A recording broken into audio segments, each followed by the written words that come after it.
Hi guys, welcome back to Crazy Case Corner. Today we are going to be installing a solid state drive. As you can see, I only have one drive at the moment.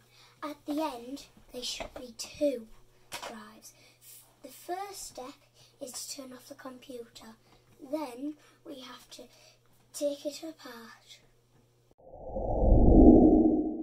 128 gigabytes solid state drive, and it will be going in the mSATA socket here, and it uses a little screw because if you didn't put that screw in it would just pop back up. Now we are going to install it.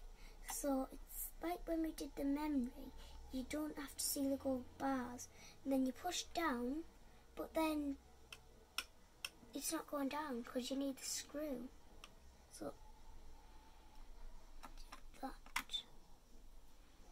and then done. That is the solid state drive installed. You may want to know before we put it together, if you bought these computers brand new, graphics card could go here, but we are looking into an external one which we would use this socket here in a future video. Now it's time for it to be put back together.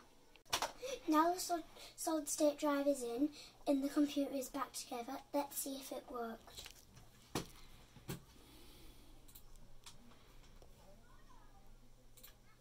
There it is, the solid state drive.